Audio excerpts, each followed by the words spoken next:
let's talk about mirrors and lenses in a little more detail.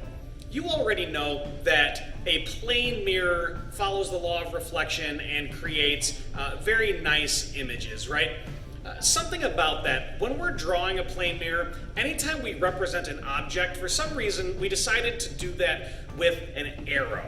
That arrow is not a light ray. So for example, if you had a person who was leaning toward a mirror, then it might look like this and their image would look like this. If they were leaning away from the mirror, it might look like this and their image would look like that. So don't confuse the arrows that represent an object with a light ray. Those are two different things. But anyway, plane mirrors are pretty easy. If you have an object that is 20 centimeters in front of a mirror, then the image will be 20 centimeters behind the mirror, right?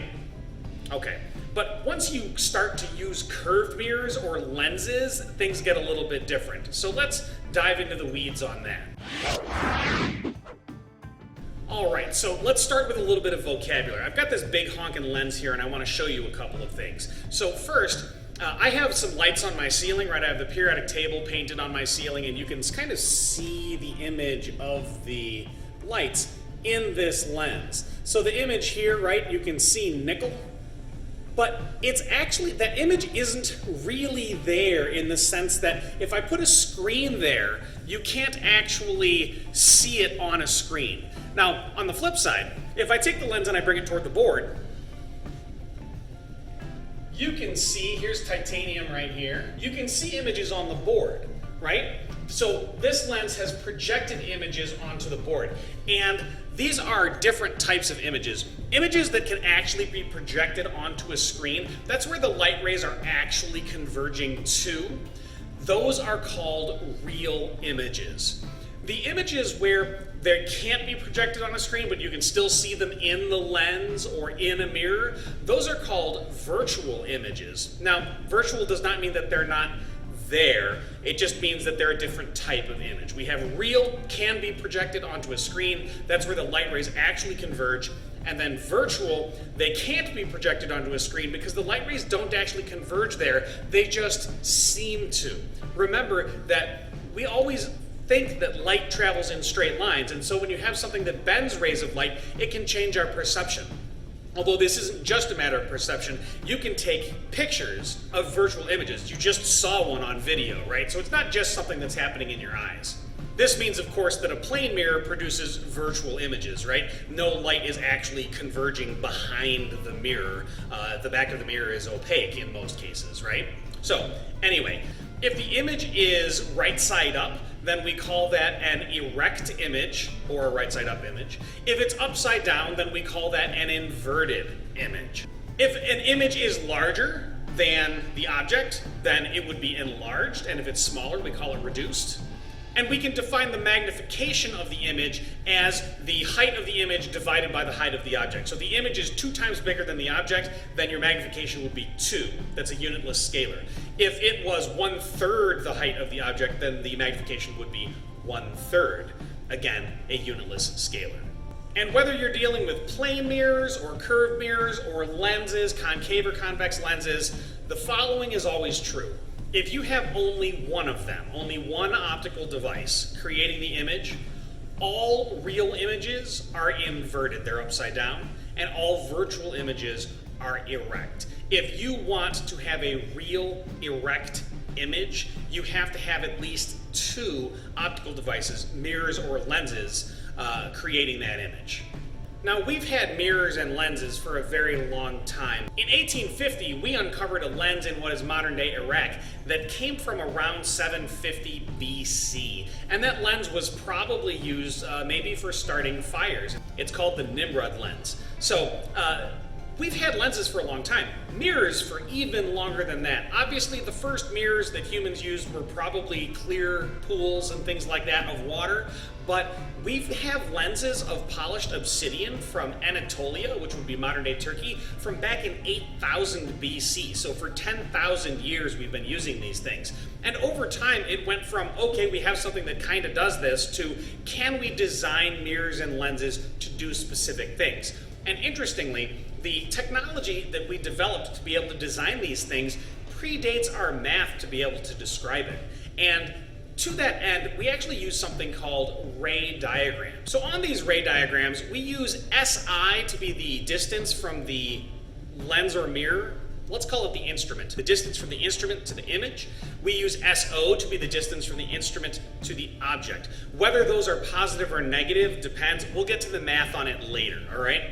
So we also have a radius of curvature. All of these lenses or mirrors we're going to pretend have been cut out of a circle. Not all mirrors and lenses have to be circular, but we're going to worry about circular lenses for this class. And so they have a radius of what that circle would have been.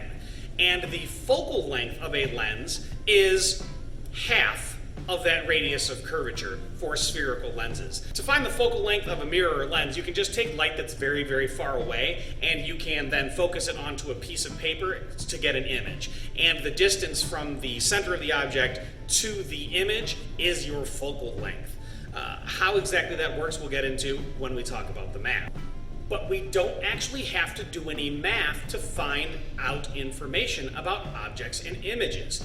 We can draw what are called three principal rays, and as long as you can draw at least two of them, you can figure out not only where the image is going to be, but whether it is real or virtual, as well as its magnification. You just have to be able to draw carefully and measure carefully. So here goes.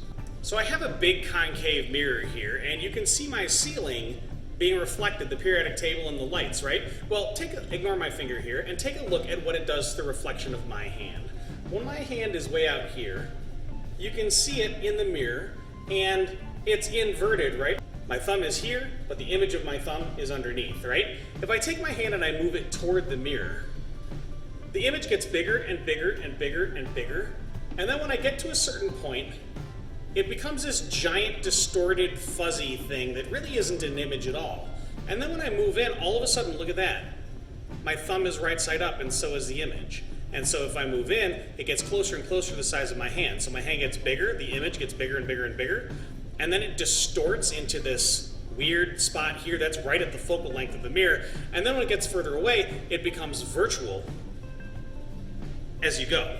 We can see this behavior using ray diagram. So a ray diagram starts with this principal axis. You've got your lens, and then you have your object. You're then going to draw up to 3 rays. You need at least 2 to figure out where the image is going to be.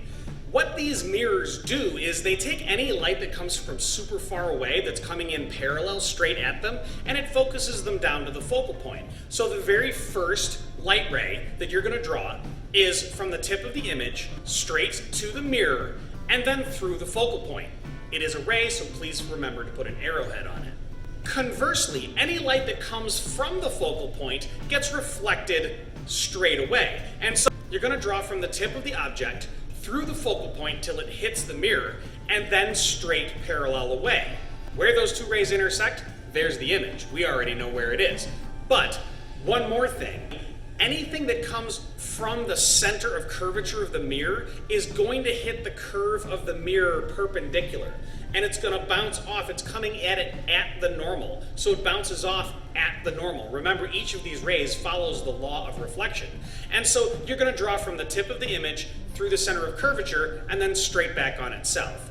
If you've done this correctly, and it's a true spherical mirror, those 3 lines intersect, and that intersection point is where our image is. In this case, you can see that the image is smaller than the object. You can measure it, right? You can measure the magnification and say the image divided by the object, and here we're getting about 0.2. It's 1/5 the size. You'll notice that it's also 1/5 as far away, and that is true too. On the AP2 reference tables, you look at magnification, and how big or small the image is also depends on how far away it is compared to how far away the object is. If the image is 10 times closer, the magnification is going to be 0.1. If the image is 3 times further away, the magnification is going to be 3. Now let's move the object closer and do it again. We draw our first ray, we draw our second ray, and we can't draw our third, but that's okay because, well, we only need 2.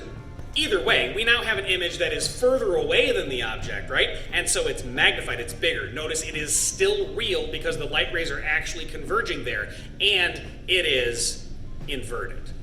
If we try and do it at the focal point, we can't draw them. The rays don't combine together, they don't converge, they come off parallel. And because they come off parallel, there's no image formed. That's where my hand got all wonky and weird looking. There'd be an infinitely large image infinitely far away, but that's impossible, so there's really no image formed. Let's move inside the focal length. Draw our 3 principal rays.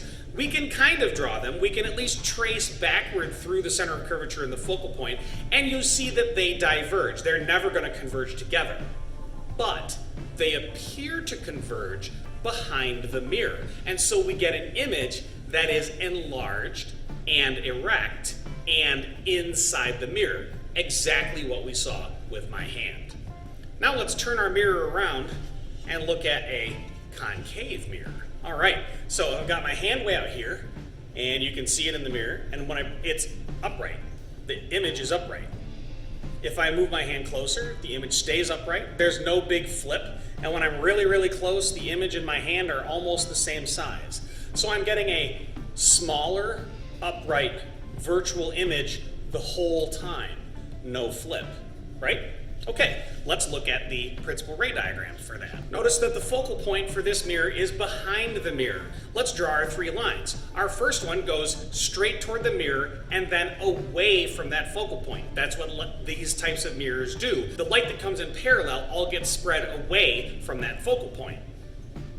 The next one is anything that goes toward that focal point and hits is going to get reflected parallel away. And the last one, with the center of curvature, same as before. If it goes directly toward the center of curvature, it hits the outside of that curve right at the normal and comes straight back.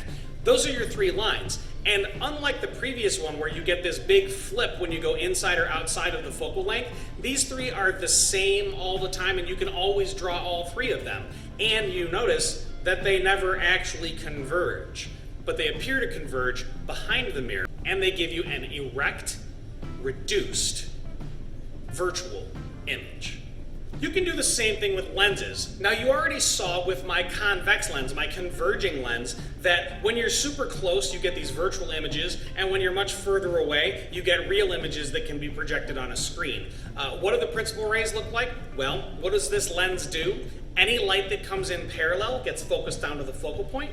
So our first ray is parallel and through the focal point. Anything that goes through the focal point gets projected parallel and away, so we draw that one too. Anything that goes straight through the center gets bent by the first half of the lens and then rebent by the second half of the lens. So basically, it doesn't get bent, and so it goes straight through. Draw those 3 lines and you end up with the location of your image. This one, again, if you move inside the focal length, you end up with virtual images like this.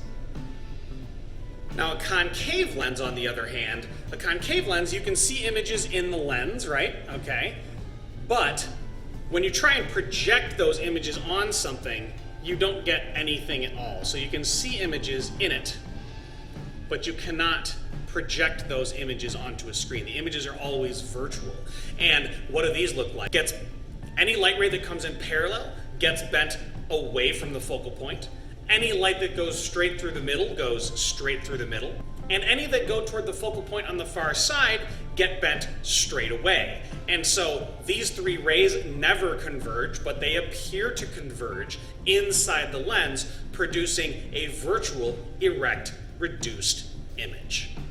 So there you have it. Those are your ray diagrams. We're going to move on in the next one and show a little bit of the math and where it comes from. That's specifically for AP2.